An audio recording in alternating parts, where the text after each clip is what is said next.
Today we have with us Dr. Kishan Rao, who has completed his MS surgery and currently pursuing his MCH in cardiothoracic and vascular surgery at Sri Chitra Tirunal Institute of Medical Sciences, Trivandrum, Kerala. Dr. Kishan Rao, welcome to National Dynamic Medical Student Summit. It's a pleasure to have you today. Thank you so much, sir. It's a privilege for me to participating in the summit. Thank you so much for the opportunity. It's a pleasure for us to have you. Just to inform to our students, Dr. Kishan Rao is not just being a medical doctor. He has been contributing a lot to the medical community, for the medical students and also the society. So he has very successfully running a platform called as White Army, with a group of very inspiring and motivated doctors who are giving knowledge and inspiring students in developing their medical knowledge. And also he's been very successfully affecting and impacting the community by virtue of multiple activities he does with a group of like-minded people. So welcome, Dr. Kishan Rao. It's a pleasure. And our role model is Sajjan, sir. He's the one who inspired us and motivated us from the beginning. To be frank, my UG days. We are from both are from Mangalore, so and I set him as a role model. He was doing well at that time itself, and the UG only he had achieved a lot and much more than his level. So his achievements inspired me. I am from the similar background, so when Sir has achieved so much, even I can try, I can do that. I thought that motivated me really. His thorough understanding and the way he used to present the sessions, especially the ECG classes, that really motivated me to take up something even I can help. His main motive was to help others, to make others easily understand the concepts, okay, and which are tough, okay, really tough to understand. So that was his motive. I understood it in the very initial part of my career, and I just followed his footsteps, and here we are now. Again, right. I'm very much humbled. Thank you, Kishan. Yes.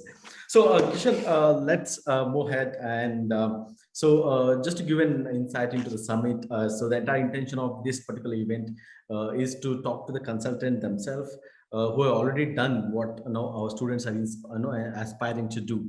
Right. So now in this case, it could be MS surgery or a super specialization like cardiothoracic surgery, which you are into now.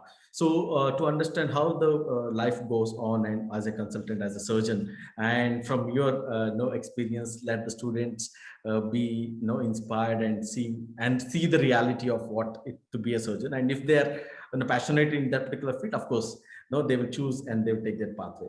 So with that, Kishan, my first question would be, why did you choose MS surgery as a specialty to begin with? Yes, sir. First of all, sir, this initiative, I would like to tell a few words. In our time, sir, there was no one to guide us. In fact, okay, which subject to choose, what subject to choose, which is what is the scope about, how can we go about it, and what are the other opportunities possible. So we had to explore it our own, or we had to ask our seniors, something like this. But this is somewhere you have taken this initiative to guide the juniors, from the experts in that particular field, so to share their experience, so that even juniors can connect and relate better and to pursuing their career. So why surgery? That question itself,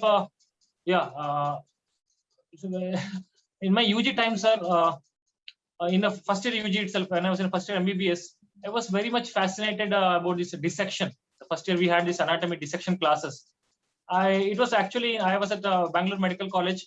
We used to be given the chances to dissect in rotation wise, two people.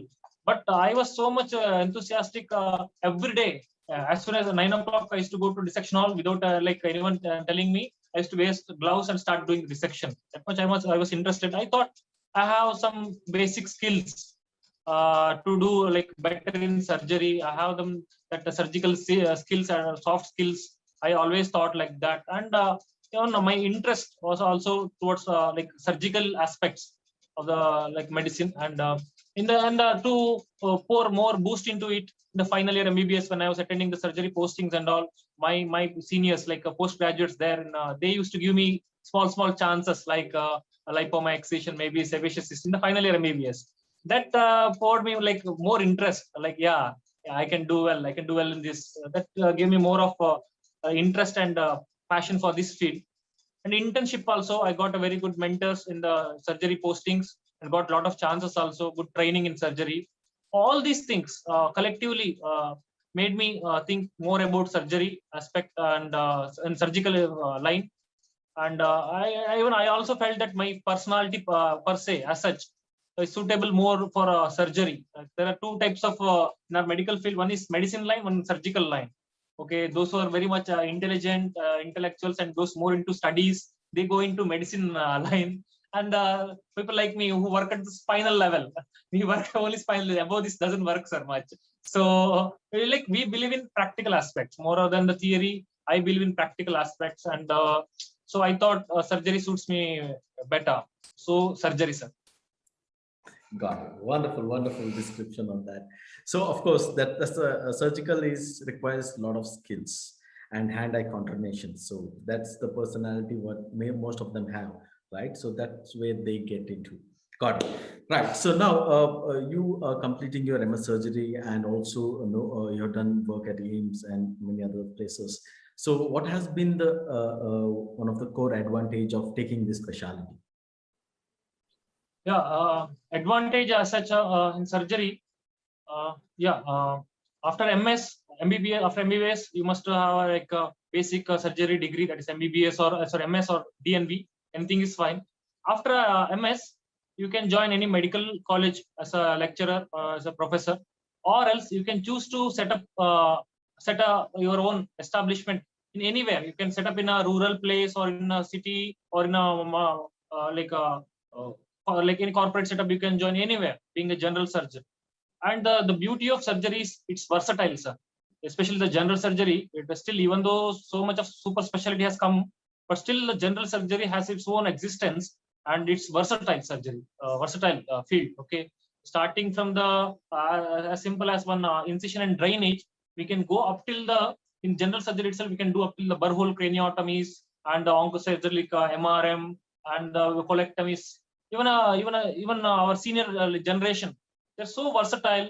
Nowadays, this concept of super specialty and all has come, sir. Otherwise, our senior generation, we used to do right from top, brain to the toes, all the surgery they used to do. This versatility made me like is the biggest advantage of this surgery and the general surgery. If you're interested and if you're really keen in learning and doing, you can do anything. General surgery, you can. It's still possible. Great. So the main thing what you emphasized is the versatility of the subject itself, right? Great. So now looking into what are the disadvantages of or the cons of taking MS surgery? Yeah, having said that, it's a lot of advantages, but same time, in present generation or present scenario, there are two main disadvantages in the field of surgery, sir. One is that, nowadays, as we are doing or as we are all having, the super specialty courses have like our study has become a must nowadays. Just doing having done general surgery, you can confine yourself to a medical college as a teacher, or into a tier 2 or tier 3 cities. You can confine yourself. But if you see the future after 10 years down the line, super specialty will become a reality, and it will be the reality. Everyone will be the super specialist, because nowadays patients are so much aware of their conditions. Okay, they want to be treated by the best in that field. Okay, they don't want to go to a general physician or general surgeon where he's the a master of all, jack of all, master in none. That's their view. Okay, so they want to go to a super specialist who is specialized in one particular subspecialty or in particular organ. Nowadays, it has reached to such an extent that we have a liver surgeon, to next level that there are surgeons who are doing only breast surgeries, only fistula surgeries, or only one particular surgery only laparoscopic cholecystectomy. That surgeon does nearly 15 to 20 surgeries a day. Only one, not even CBD he touches. He does only cholecystectomy. So you can just imagine, if a person is doing 20 cholecystectomies a day or 5 days a week and 20 days a month, Just imagine hundreds of surgeries he might have done, how expert he will be, how much efficient he will be. So everyone wants to get treated by him only, get surgery done by him only. So that's the future. So that we should be ready before taking the surgery. We should be able to complete our super specialty courses to before settling. Second thing is, when the so much of super specialties have come, there's a lot of overlapping. There is no clear-cut boundary between two super specialties. For example, one simple surgery, I will give an example, sir. Circumcision. It's simplest surgery. Okay, child circumcision, we say. That can be done by a general surgeon. I have done many, being a general surgeon. It can be done by a pediatric surgeon. It's a urogenital organ, so it can be done by urologist, or it's a cosmetic surgery. It can be done by plastic surgeon. So one surgery can be done by multiple super specialists. Maybe one pancreas surgery can be done by general surgeon. It can be hepatobiliary surgeon. It can be onco surgeon. It can be surgical gastroenterologist. So there is no clear-cut boundary between the two super specialties. Only real two super specialists may be neurosurgery and cardiothoracic surgery, which no other can touch. Whereas all the urology, gastroenterology, and oncosurgery, all this can be done by multiple super specialties. So there is a lot of overlaps are there. So you should be exceptionally good to get established and flourish in your field. That's the one thing you have to to survive in this field. You should be exceptionally good because of overlapping. Second thing is MCH is a must. Even then down the line there will be organ-based surgery, so you should be prepared for that now itself. These are the two main disadvantages I feel as of now, sir.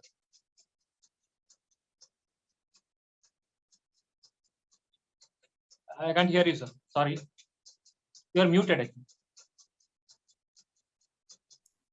Yeah, so that was very informative, because overlapping of the surgeries and understanding the scope of super specialty is very important when it comes to the surgical field, right? So with that, for whom or what type of students would you suggest to take surgery? Who would be ideal for this particular career pathway? Very pertinent question. See, there is nothing called, there's a misconception among the medicos that to become a surgeon, you should have like a born surgeon, like that. There is a gifted hands, healing, nothing like that, sir. It's all myth. Okay, there is nothing called gifted hands or born surgeon or born genius. It can be, it all acquired only by with your hard work and dedication and the interest in the field and a lot of practice and the hard work only you can acquire these soft skills and the basic surgical skills. So anyone who has got orientation or some lenience or some orientation toward the surgery, okay, who has got some interest, who is not afraid of blood, lot of bleeding will occur while doing surgeries. So if you're not afraid of the blood and if you're interested in good dissection, doing the satisfaction we get while delineating the organs separately, and especially in cardiac surgery, when we do, sir, that when we dissect nature's creation will be something, sir, and we'll be going against it. See, for an example, one transposition of great arteries is one condition where God gives, in place of aorta there will be pulmonary artery, in place of pulmonary artery there will be aorta. So he has given totally ulta. Now it's my job to make it vice versa, just going against the creation, sir.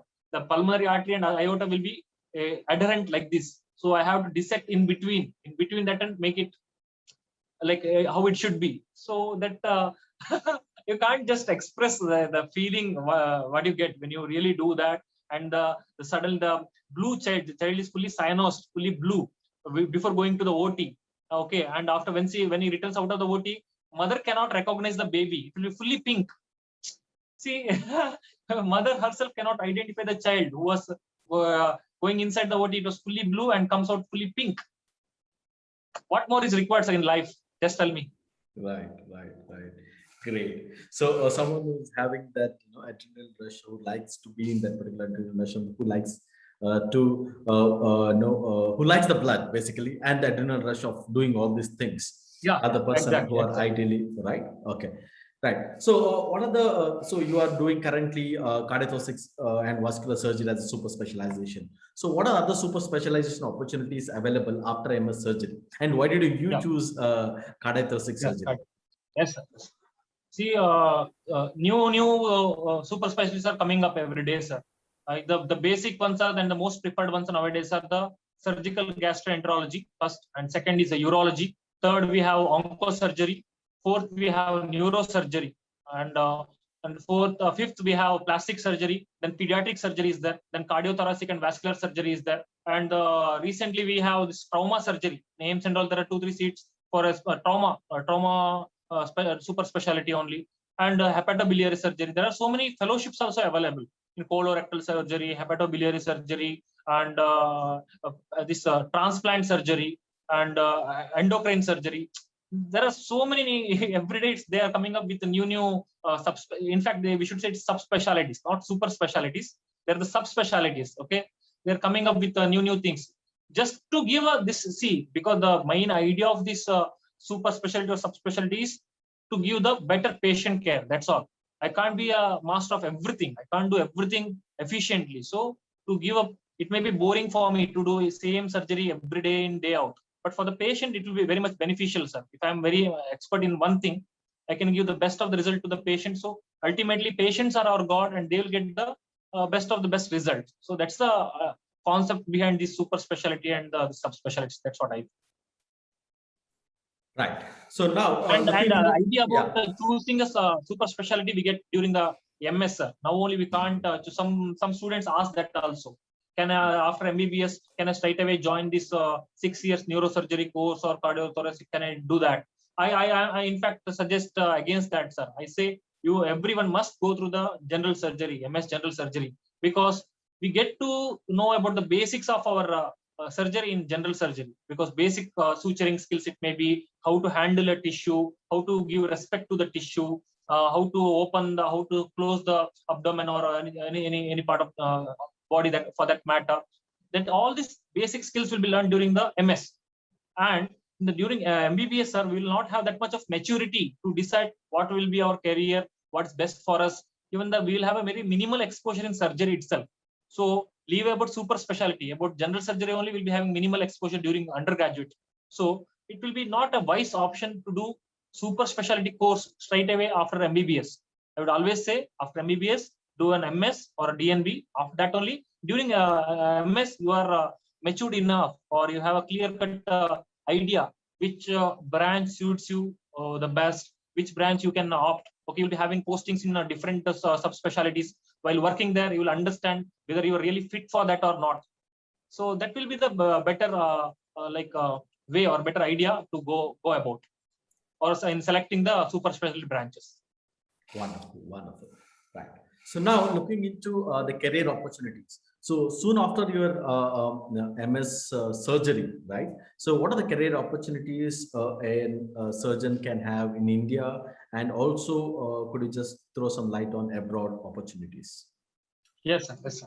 So after MS, as I said, one thing you can nowadays teaching is one profession, sir, which cannot be undermined at all, or it will never lose its scope at all. Okay, it always has its own existence and scope. So first thing and foremost, I would recommend teaching as the best career opportunity after doing general surgery, MS in general surgery or DNB. We can join any medical colleges, and also we can practice simultaneously. It's a very good option and opportunity. Secondly, we can prepare, or simultaneously we can go into the super specialty or MCH or DNB. That's the second option we have. Third, we can do some fellowships. Nowadays, from our Association of Surgeons in India, offer so many laparoscopic fellowship or colorectal fellowship, and so many fellowships, 1 year fellowship, 6 months fellowships are available. So we can even the many private hospitals also offer so many fellowships. So we can choose that also.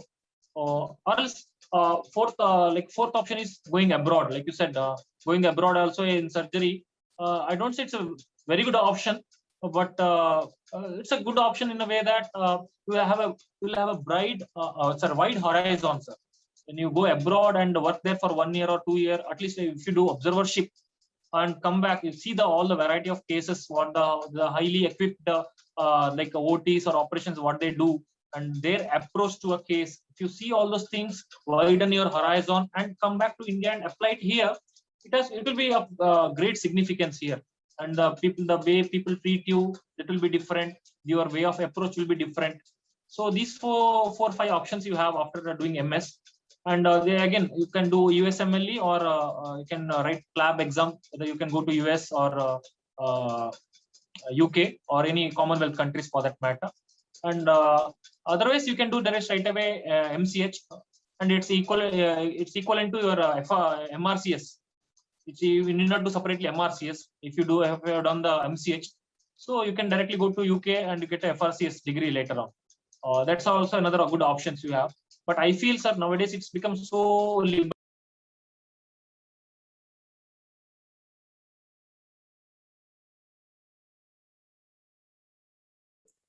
Not able to hear. The audio became mute. One second, Yeah, sorry, sir. go Sorry for ahead. the interruption. Yeah. Can you hear? So nowadays, this. Again, it became mute. Yeah.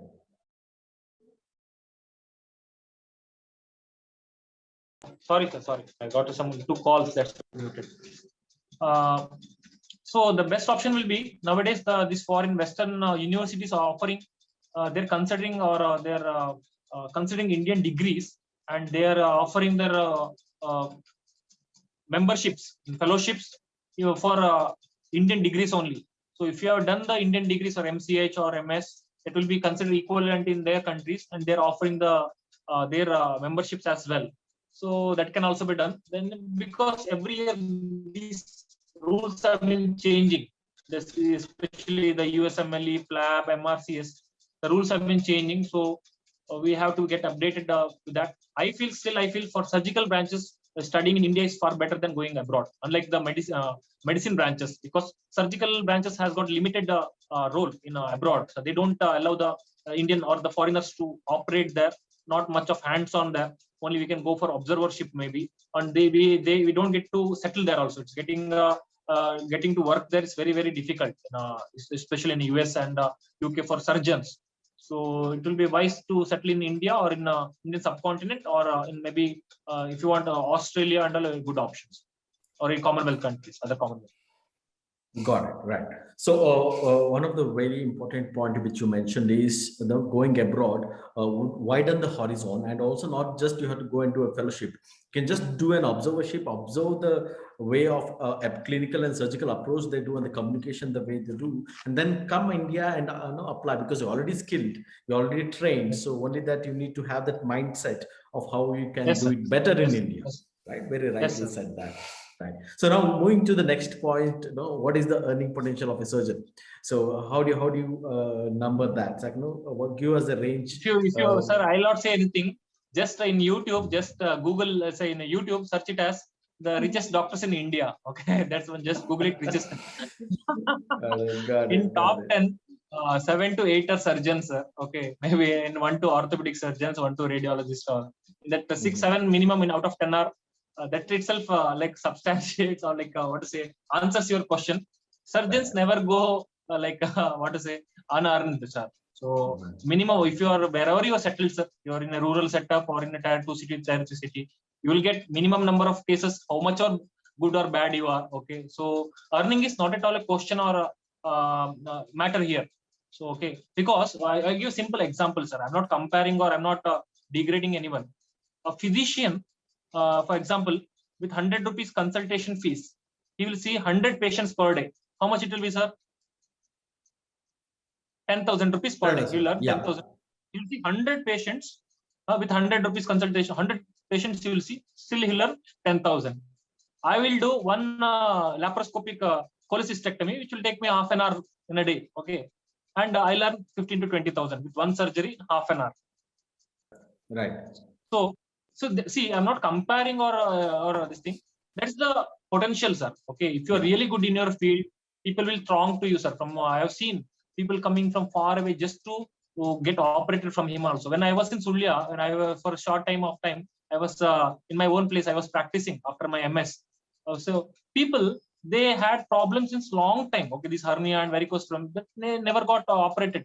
But just because I was there, our own boys there in working here or doing surgeries, let us get operated now.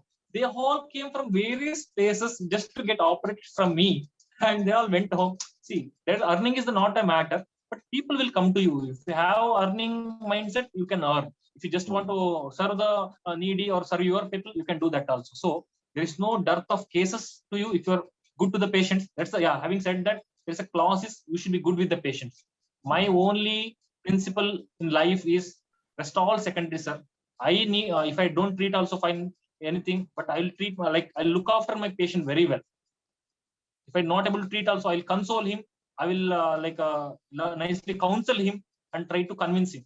That's my basic principle in life. If you do that now, people will come, sir. If people comes, automatically money, name, fame, everything will follow. You need not go behind anything. That's my motto in life, sir. And so far so good. Wonderful, wonderful. So So and basically, and that's a general surgeon I told. I've seen. I was working in Tripura, one of the remote places in India, very small state. There, sir, one general surgeon just doing cholecystectomy and some minimal small surgery. He earns 4 to 5 lakhs per month. Just to give an idea. Imagine about other surgeons in Karnataka or Kerala or in the main part of the India. In the remotest area, one general surgeon earning so much. Okay, so money and earning is not at all a matter or issue. But yeah, having said that, it's a competitive field. Surgery is a competitive field. To get in case, you need to really good because everyone wants to get operated from the best only. There is no like oh here some surgeon is there, we'll go there. No, nothing like that. So you should be good in your field. You should be caring. You should be giving good care to the patient. Then everything will be taken care. wonderful. So basically, the bottom line would be you need to be passionate in the field. When you're passionate, of course, the caring and everything will come along with that. And as you rightly said, once you are good to the patients will come, and the rest of the things, money, fame, everything will follow. Very rightly said. Right. So with that, of course, money is part of it, and also as a surgeon, you also tend to become more busier in life, right, as you go on. So now, how do you justify the work-life balance of a surgeon? This is a big matter of discussion or in our field, especially surgical field. Everyone is bothered or worried about only this question, sir. How to manage this work-life balance or how to manage both work as well as the family. Okay, especially in surgery, because sir, there is no particular time or it's not a 9 to 4 job like other branches. It's not 9 to 4. Surgery means even at a night 12 o'clock, suddenly if someone comes with a pain abdomen, you should go. Oh, I'm not on duty. I want to sleep. You can't say that. You have to go attend him if required. You may have to do. He may just present with just appendicitis. But when you open, it turned out to be some perforation. Even the cecal perforation would be there. Even a simple surgery, appendectomy, but it turns out to be a big complicated surgery, and the whole night you will spend doing the surgery and come back home at in the early morning. The family members at home will be what they'll be thinking, sir. He went for 1 hour. Now he's coming back after 5-6 hours. So there is all the scope for misunderstandings, misinterpretations, and getting sad or getting angry. All these are there, but it's up to us. It's all about the priorities, sir. I feel it's not a big job. Okay, it's all about priorities and our preferences. My personally my priority is 50-50. Like I give equal priority to for my family as well as my patients. Okay, so because if something happens to me, finally only my family will be available. If something personal happens to me, okay, so I should give equal time or equal importance to my family as well, equal time. So what I do is whenever possible, and I don't waste time in anything else. If you can find me either in hospital or home, not in between. I don't even stop for a while to do even the shopping or to go here roam around. Nothing. You can find me in only 2 places, either hospital or straight away come back home and spend time with the home family members. See, by that you should have such some like a big urge to be with your parents or family members. That's all about your preferences and priority. If you set it right, it's not at all a tough job to manage the family and the patients. Wonderful, Our wonderful. priorities should be set right. Priorities be set right. Great. That's very important. Right. So with that, what do you see the future scope of MS surgery in next 5 to 10 years? Yeah, everyone is afraid of this. Okay, because medicine field is coming up in such a big way that they are all doing everything interventional, sir. maybe maybe as take an example of cardiology. Okay, they are doing for all the conditions, they are doing percutaneous interventions. For ASD, atrial septal defect, they are doing device closures. For VSD, they are doing device closures. For PDA, they are doing like a device occlusion. For coiling, they are doing. For angioplasty, there is no role for CABGs nowadays. They are doing stenting for this thing coronary this thing occlusion. They are doing all stenting and grafting. So there is a very, we get in surgery, we get only what's left with us is only complicated cases or only whatever the after doing the intervention, some things get complicated or the some complications arises. Only then patients comes to us.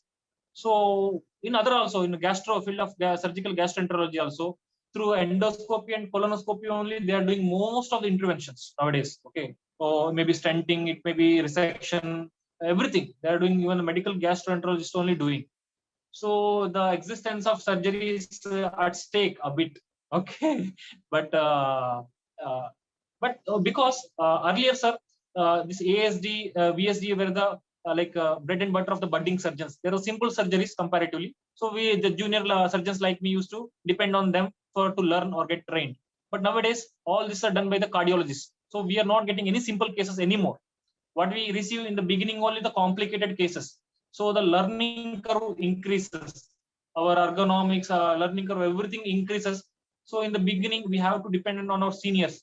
4, 5, 6 years, we should be working under them to get the good hands-on to improve our learning curves. Everything we should be working under someone for. Even after getting the degree, even after getting the MCH degree, I should be working under some senior surgeon for 3, 4 years minimum to get that equipped well with managing complicated cases. And it's same with all the super specialty. So this is the one of the biggest disadvantages we are facing.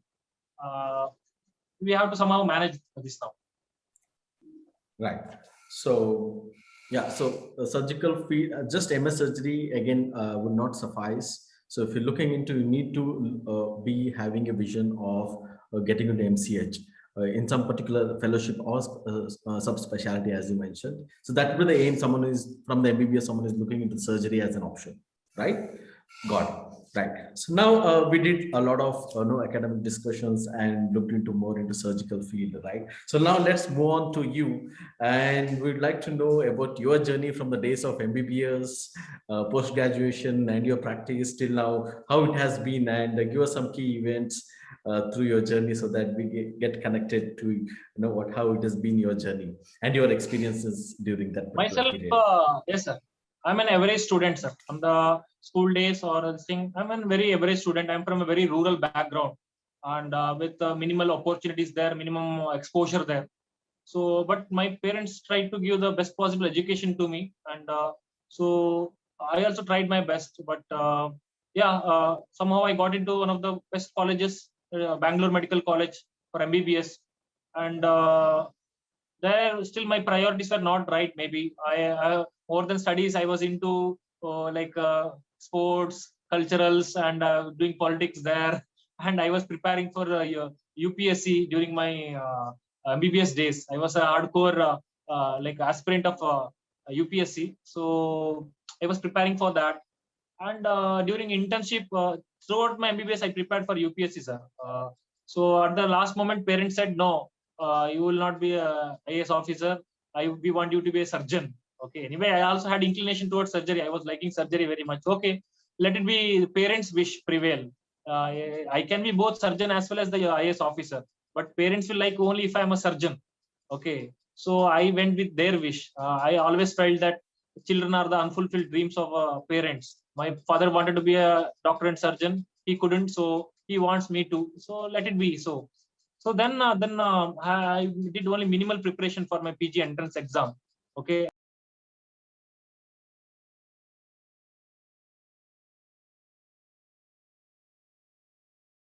Sorry. Sorry. Minimal preparation for my MS entrance exam, and somehow I got some 3000 rank during my NEET. That time it was all India exam. All India exam. I wrote only one exam because there are two in surgery. There is another question asked commonly: which colleges to choose? Okay, whether to go for primary institutes or to go to the state colleges. I would say there are two ways to look at it. If you want to be trained properly with basics and under supervision, under proper guidance, then the primary institutes are the best. Okay, you'll be doing everything under guidance only, under supervision only. So you'll get minimum hands on, but everything will be done protocol wise. Everything will be protocol wise, so you'll learn the best possible way. You may not get so much of confidence, like, because you will be not getting a lot of hands on. But when you come out now, you'll be like, in a way, well equipped, at least theoretically. And if you work for 3-4 months under someone, you'll develop those surgical skills as well. That's the one way, if you prefer good training. Second way is, if you want only hands-on surgery, means they will think that from the beginning I should be doing surgery. Okay, if you want that, then the state ones are, especially the Mumbai colleges and the Kolkata colleges, I would suggest. They're very good hands-on wise. From the first year onwards, you'll get to do a lot of surgeries independently, especially emergencies and all. By third year, you'll be doing almost all the general surgeries, including the laparoscopic surgeries, independently. Lot of opportunity, especially in Assam also. Some colleges offer Guwahati and all, they're very good. Where I did, I'll be sharing my personal experience as well. So these are the good colleges. With me, what happened was, I got rank about 3000. By that time, it was a good rank. I was getting a decent surgery like a seat. But I wanted a college wherein there is no bond, because I was sure that I want to do MCH later on. So I don't want to waste my 1 year or 2 years in doing serving the bonds. So I put my option such a way that wherever there is no bond, I put it as a priority. So some Delhi colleges and Tamil Nadu colleges and some Madhya Pradesh colleges and some in Northeast Punjab. And so finally I got into Agartala, one college. You might have not heard the name of that. It's a beautiful state called Tripura, one of the smallest states in India. Then its capital is Agartala. My college name was Agartala Government Medical College. Only one college in the entire state, only one hospital, and no super specialities, and just 2 PGs, postgraduates, and 2-3 consultants, sir. That's what my department was all about. Just imagine. And all variety of all the patients from all over the state will come there, and only 2 consultants and 2 PGs. You have to manage everything. No super specialists, whatever the case may be. Any poor, any backward the state, any poor, all the tribals people, and they'll come. They'll not be able to go into the higher centers. So you need to do all kind of surgery starting from the first year. I have starting from the burr-hole craniotomy, from a mastectomy, from a plastic surgery like cleft palate and urethroplasties, and what you name one surgery, sir, I have done myself independently during my residency itself. That not 1-2 in tens or 50s happened. There is no counts for these emergency surgeries I have done, like appendicectomies and cholecystectomies, hernia surgeries. I got bored doing that. Right? Even I used to be happy doing even a sebaceous cyst also. So I enjoyed my residency thoroughly, sir. And I got time for other activities also. I used to do a lot of social service activities there. I used to go to nearby old age homes and orphanages and do my medical services there, offer whatever I can do there. And I also wrote 2-3 books there when I was there, some phrase books and in Bengali, in local languages there. So I published some 5-6 national and international publications, articles. So I attended in all possible competitions in all over India, conducted by Association of Surgeons of India, and so many other things. Case presentations, it may be quiz, it may be. I participated in everything, and I won many of them. And yeah, what not, sir? I did every possible thing during my residency. And yeah, after I went there, so many of my juniors from Bangalore Medical College and even from South have come there to Tripura, and they're doing really well. They're doing far better than me. My juniors, I'm really happy that my juniors are doing far better than me. So that's the option. See, some things nobody knew about that place, nobody explored, so we didn't get any information about that. But somehow, incidentally or accidentally, I went there, and I got best of the best training, best of the best opportunities, best of the best teachers, everything, sir. The people who love us like anything, who respect us, everything. And then after MS, I was the overall state topper among all the subjects, not just surgery. Among all the subjects put together in final exams, I had got gold medal and special honor from the Chief Minister of Tripura. That was about my MS days. After that, sir, that I was in a bit dilemma. My passion was to help kids. My basic passion was to help kids. So I was in a dilemma whether to take up pediatric surgery or something else.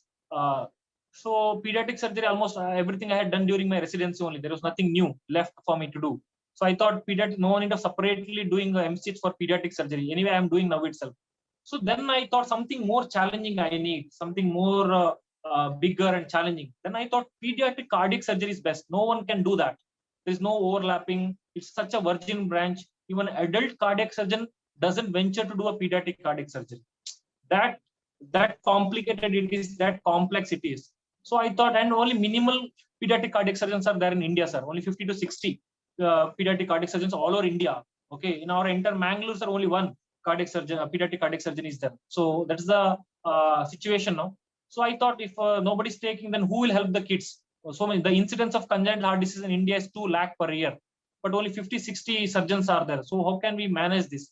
So having this in mind, I thought of taking of pediatric cardiac surgery, but I wanted to be doubly sure about this taking before taking up. So 1 year I worked in Satya Sai Sanjeevani Hospital at Raipur and Palwal in the pediatric cardiac surgery department. I got the basics, and I learned basics of the pediatric cardiac surgery there. While like working there simultaneously, I prepared for the MCH entrance exam also. And in the first attempt, I got first rank in Sri Chitra and second rank in AIIMS New Delhi.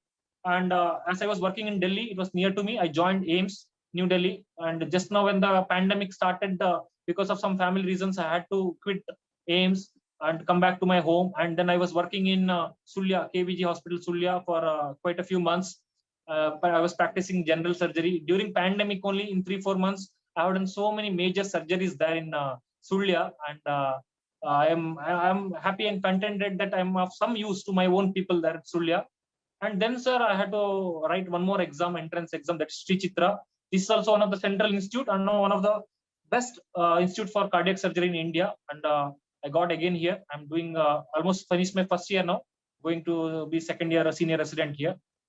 Everything is going good, sir. And yeah, it's far better and much more than what I really expected in the beginning. Right. So it's been very inspiring the way you have taken your career from the days of MBBS, and with lot of passion and dedication, you have reached the place you are. And I could see the happiness and the content of where you're happy, Yes. the place where you are and what you're doing.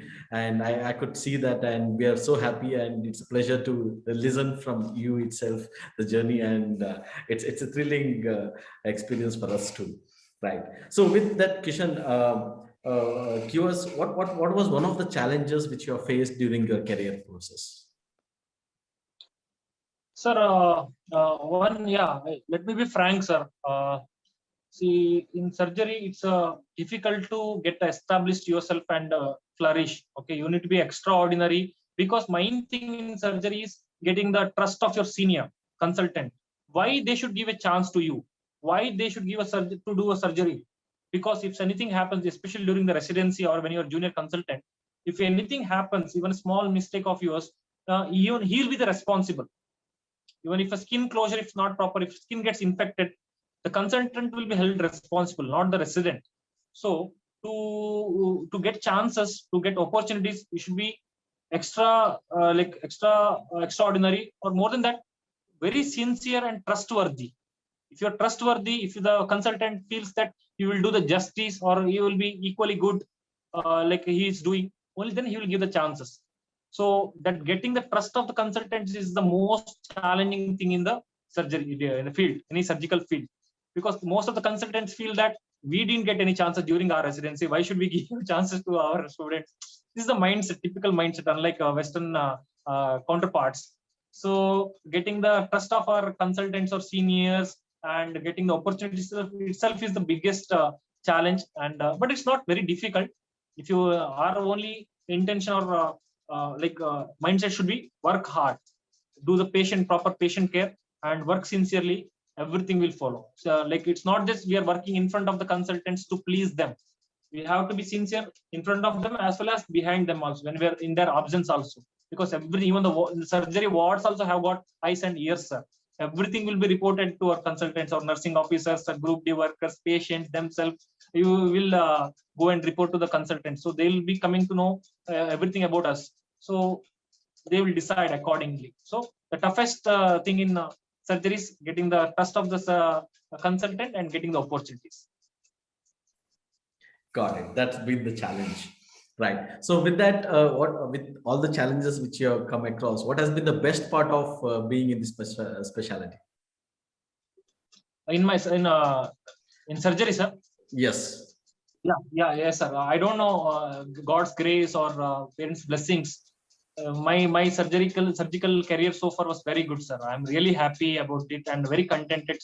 I feel it's a very sacred surgery, and I feel I'm a saintly surgeon. Like it's very saintly, and the best part is.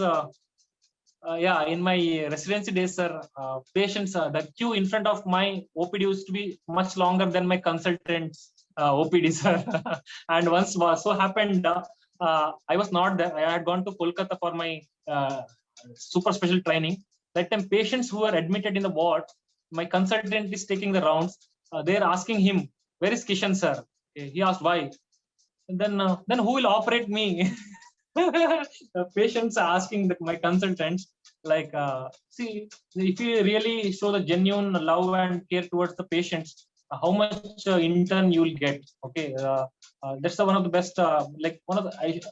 It's not a disrespect to my consultants or anything, but if you are really good to your patients, they'll be doubly good to you. There'll be no, what is that? What we usually find, no, in some places there'll be quarreling between the attenders and the doctors. Nothing of that sort can be seen if you're really genuine and if you communicate really with the patients and patient attenders. Nothing of that sort can be seen, sir. Right. Great. That's a wonderful story which you shared with us. Right. So with that, we are almost at the end of the discussion. So what would be your guidance for the young doctors who are inclined to take surgery as a specialty? Yeah. We should not fear the challenges. Okay, we should not fear any kind of challenges. Instead, we should pray or we should work hard to gain the strength to face the challenges. We should not, okay, this is as simple as that. We should always pray also to give me the enough strength to face any kind of challenges. So similarly in surgery field, there are a lot of challenges, lot of risks are involved. Even with a small lipoma excision, it can bleed like hell and patient may die. So risks are always there. That doesn't mean that aeroplane crash happen. That doesn't mean that aeroplanes are meant to be there in the aerodrome. They keep on flying. So many aeroplanes fly every day.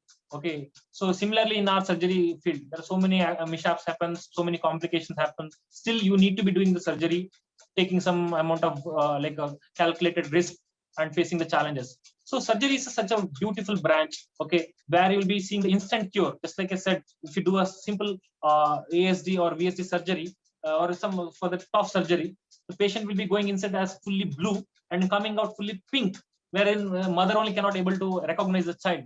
It's the instant cure. Okay, the patient will be suffering from enormous pain in the abdomen before going to the OT, and comes out so much relieved and such a real life, especially kidney stone patients and this patient having a lot of pain. So immediately you can take it out and cure the pain. The amount of satisfaction you get when the patients are relieved, no, that is cannot be expressed in words. So this is a one-time cure, that kind of specialty where you see the results in front of your eyes only. It may be good or bad result, you will see in front of your eyes. You should be ready to face the challenges and risks, and you should be some competition is there. You should be able to overcome it and establish yourself. And there is no depth for money, name, fame, and whatever sir mentioned. If you're really good with your patient, okay, wherever you want, you can settle. It may be rural setup, it can be corporate setup, it can be government hospital. Wherever you settle, there are no depth for cases. Okay, no, there is no depth for patient. You can give medical. Yeah, one of the another beauty of surgeries, you can be act as a physician also. You can be surgeon also. If you want, you can give appendicitis. You can treat with medicines also, with good antibiotics, with some regimens. You can give medicine and cure also. If not required, you can do immediately surgery also. That's the beauty. Okay, you can do like both. So with this, if you are really, it requires other than like other, unlike other specialty, surgical branches require little more dedication, because operation is the just 40%. Post-operative care is all about 60%. So you can't just do the surgery, dump in him in the ICU and you can go relax. Nothing like that. He can arrest or he can go into some bleeding anytime. So we should be monitoring him. Okay, even after the surgery, for till he get discharged. So little more dedication and endurance is required, and especially in the initial part of the career. As a junior surgeon, he will not be getting enough opportunities or enough like exposure or enough recognition. So you should not get disheartened by that, and you should be have that perseverance, and definitely you will be bound to succeed. Okay, you're definitely bound to succeed if you really believe in your capabilities. You're bound to succeed. Have firm faith in yourself, in your capacity and your surgical skills. Sure, success will be yours, and everything is gonna be all right. Got it. All is well. All is well, sir. All is well. Got it. Got it. Right. So now, So thank you so much, Dr. Kishan Rao, for being here today, giving your valuable time. And it's been a pleasure to listen to the entire discussion what you had, and your journey, very inspiring. Pathway. Sorry, sir, I took a bit long, more of your time anyway, because I can't resist myself helping out my juniors, because as I mentioned in the beginning itself, very good initiative, sir. I want this initiative to reach maximum students as possible and get benefited. Maximum students get benefited by this initiative, because in our times or in your times also, there were no one to guide us properly. So nowadays they're having everything in the fingertips. If you just press your link, they'll get all the expert tips, the fingertips. So they should make the best use of this, and this should reach the maximum number of students. And if they are benefited, we don't derive any more satisfaction or gratification than when our juniors get benefited or get privileged like this, sir. I'm really happy today doing this, and again I salute you for this initiative, and also I was wholeheartedly I thank you for giving me this opportunity of some help to my juniors. Thank you so much, sir. I should be thanking you, not you. No, it's a humble. I'm humble of it, and so I think you have given a lot of messages and examples, anecdotes where I think it would really inspire students to take an informed decision by sharing your experience. I think they would get a glimpse of it, and it would make more confirmative decision, because most of the students would have already had an English in particular subject, right? So now just with these discussions, they would get more confirmation on what they would like to take. So I think they would be able to make some confirmed decision based on all these discussions they're listening. And thank you for that contribution.